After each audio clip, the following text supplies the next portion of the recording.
9 जून 2024 बच्चों सहित 9 पर्यटक एक बस घात में जिंदा जल गए। सड़क झुलसी हुई है, घाटी चीखों से गूंज रही है। युद्धों के दशकों बाद भी कश्मीर की धरती खून की प्यासी क्यों है? निर्दोष यात्री जो सिर्फ बर्फ देखना चाहते थे, इस प्राचीन गोलीबारी में क्यों फंस गए? क्या यह क्षेत्र के बारे में है या एक टूटे हुए वादे के बारे में? आतंक के इन चक्रों से किसे फायदा होता है? आतंकवादियों, राजनेताओं, हथियार डीलरों को? और यह उस जगह के बारे में क्या कहता है जहां एक पारिवारिक छुट्टी सेकंडों में अंतिम संस्कार के जुलूस में बदल सकती है? द हिंदू के अनुसार 1990 से ऐसे हमलों में 1200 से अधिक नागरिक मारे गए हैं। लेकिन दुनिया तभी ध्यान देती है जब हिंसा राजमार्गों पर फैलती है। जब एक कश्मीरी बच्चा होता है तो हम क्यों आंखें फेर लेते हैं, लेकिन जब कोई पर्यटक होता है तो शोक क्यों मनाते हैं?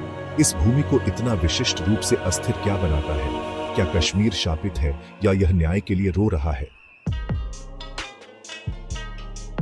एक शासक का भारत में शामिल होने का निर्णय, रातों रात लाखों लोग विस्थापित हो गए। लेकिन 1947 के जनमत संग्रह के बारे में क्या, जिसका कश्मीरियों से वादा किया गया था?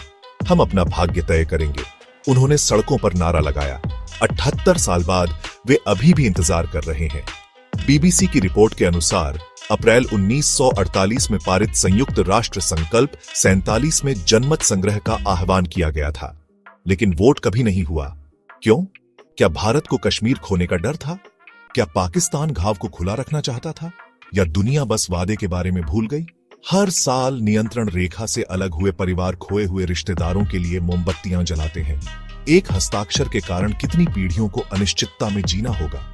क्या कोई राष्ट्र वास्तव में तब ठीक हो सकता है जब उसका संस्थापक घाव अभी भी रिस रहा हो? मुस्लिम यूनाइटेड फ्रंट के लिए 31% वोट, 4 सीटें, दिन दहाड़े धांधली वाला लोकतंत्र।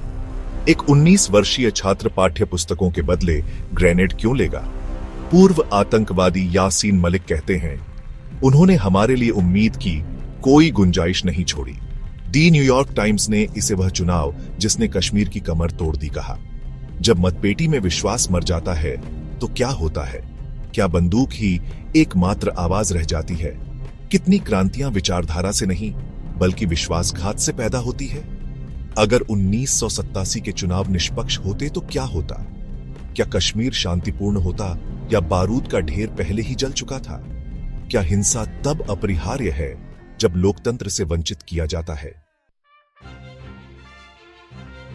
नैतिक समर्थन इस्लामाबाद का दावा है, लेकिन पूर्व राष्ट्रपति मुशर्रफ ने कबूल किया, हमने कश्मीरियों को लड़ने के लिए प्रशिक्षित किया।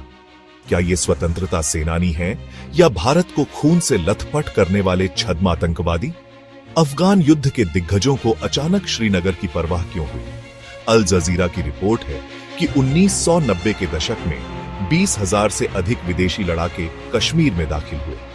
एक राष्ट्र को अपने पड़ोसियों के विद्रोहियों को हथियार बंद करने के लिए क्या प्रेरित करता है? क्या यह विचारधारा है, बदला है या ठंडी रणनीति है? जब पुलवामा में एक बम फटता है तो वास्तव में तार कौन खींचता है? और जब भारत जवाबी कार्रवाई करता है तो क्या वह शांति लाता है या केवल अगले हमले को बढ़ावा देता है? क्या कोई भूमि कभी शांति पा सकती है जब वह 2 परमाणु प्रतिद्वंद्वियों के लिए शतरंज की बिसात हो? आधा मिलियन बूट भारत का लौह मुट्ठी, कश्मीर के घाव 5 लाख सैनिक, 70,000 मौतें। मेजर शर्मा कहते हैं, हर कश्मीरी संदिग्ध है, लेकिन जब क्रॉस फायर में एक 12 वर्षीय बच्चा मर जाता है तो अगली पीढ़ी के गुस्से को कौन भड़काता है? द इकोनॉमिस्ट कश्मीर को दुनिया का सबसे अधिक सैन्यीकृत क्षेत्र कहता है। बंदूकों से घिरे बड़े होने पर एक बच्चे पर क्या असर पड़ता है? क्या सुरक्षा ही सुरक्षा है या हर चौकी कब्जे की याद दिलाती है? कितने सैनिक घर का सपना देखते हैं जबकि एक ऐसी भूमि की रखवाली करते हैं जो उनसे नफरत करती है?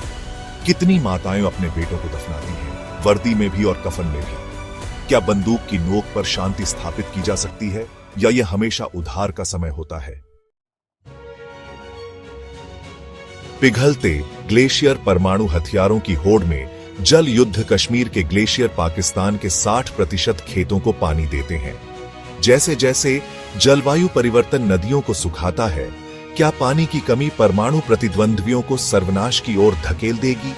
एक सेवानिवृत्त रॉ एजेंट फुसफुसाता है, कश्मीर को नियंत्रित करो, एशिया को नियंत्रित करो। द गार्जियन दक्षिण एशिया पर मंडरा रहे जल युद्धों की चेतावनी देता है। जब बर्फ पिघलना बंद हो जाएगा तो क्या होगा? क्या बंदूकें सिंचाई नहरों की जगह ले लेंगी? क्या अगला युद्ध विचारधारा पर होगा या प्यास पर? क्या परमाणु हथियारों से लैस दो राष्ट्र अपनी जल जीवन रेखा के साथ जुआ खेलने का जोखिम उठा सकते हैं?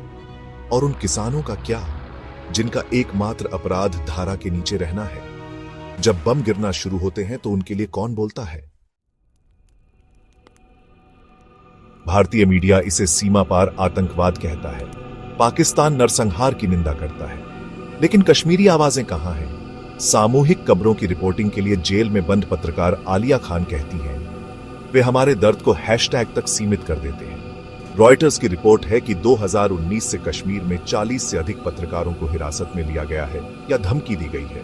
कौन तय करता है कि कौन सी कहानी बताई जाएगी? क्या सच्चाई युद्ध का पहला शिकार है? जब प्रचार हवा में राज करता है तो क्या तथ्य जीवित रह सकते हैं? जब आपकी कहानी को खामोश कर दिया जाता है तो आप उम्मीद कैसे पाते हैं? क्या कोई राष्ट्र तब ठीक हो सकता है जब उसके घाव दुनिया से छिपे हों? सशस्त्र बल विशेष अधिकार अधिनियम 1990 से गोली मारने की प्रतिरक्षा, 1500 से अधिक मुठभेड़ मौतों को आत्मरक्षा करार दिया गया।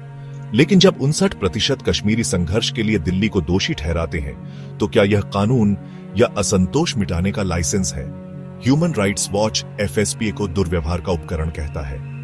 कितनी माताओं को लापता बेटों की तलाश करनी होगी? न्याय मिलने से पहले कितनी कब्रें खोदनी होंगी? क्या सुरक्षा के लिए बना कानून डर का हथियार बन सकता है? जब कानून ही दुश्मन बन जाए तो क्या होता है? क्या न्याय संभव है जब न्यायाधीश वर्दी पहने हो? जेन जेड कश्मीरी दिन में वैश्विक प्रभावशाली व्यक्ति, रात में प्रतिरोध के प्रतीक। समाजशास्त्री डॉ. फयाज कहते हैं, उन्होंने केवल कर्फ्यू और VPN ही देखे हैं। क्या हिंसा में पले बढ़े पीढ़ी कभी शांति पर भरोसा कर सकती है? दी वायर की रिपोर्ट है कि 70% से अधिक कश्मीरी युवाओं ने प्रत्यक्ष हिंसा देखी है। यह एक बच्चे के सपनों पर क्या असर डालता है? क्या सोशल मीडिया एक जीवन रेखा है या एक नया युद्ध का मैदान? जब हर पोस्ट मौत की सजा हो सकती है तो क्या स्वतंत्रता सिर्फ एक भ्रम है? टूटे हुए भरोसे पर आप भविष्य कैसे बनाते हैं? क्या अगला वायरल ट्रेंड शांति होगा या और गुस्सा?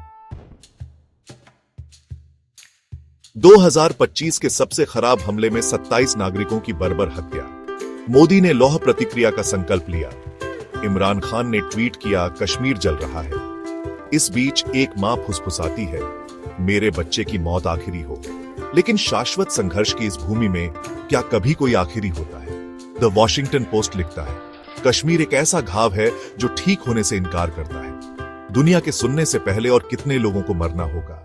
क्या शांति भी संभव है या सिर्फ एक सपना? क्या अगली पीढ़ी को उम्मीद विरासत में मिलेगी या केवल नफरत? और अब जब आप जानते हैं तो आप क्या करेंगे?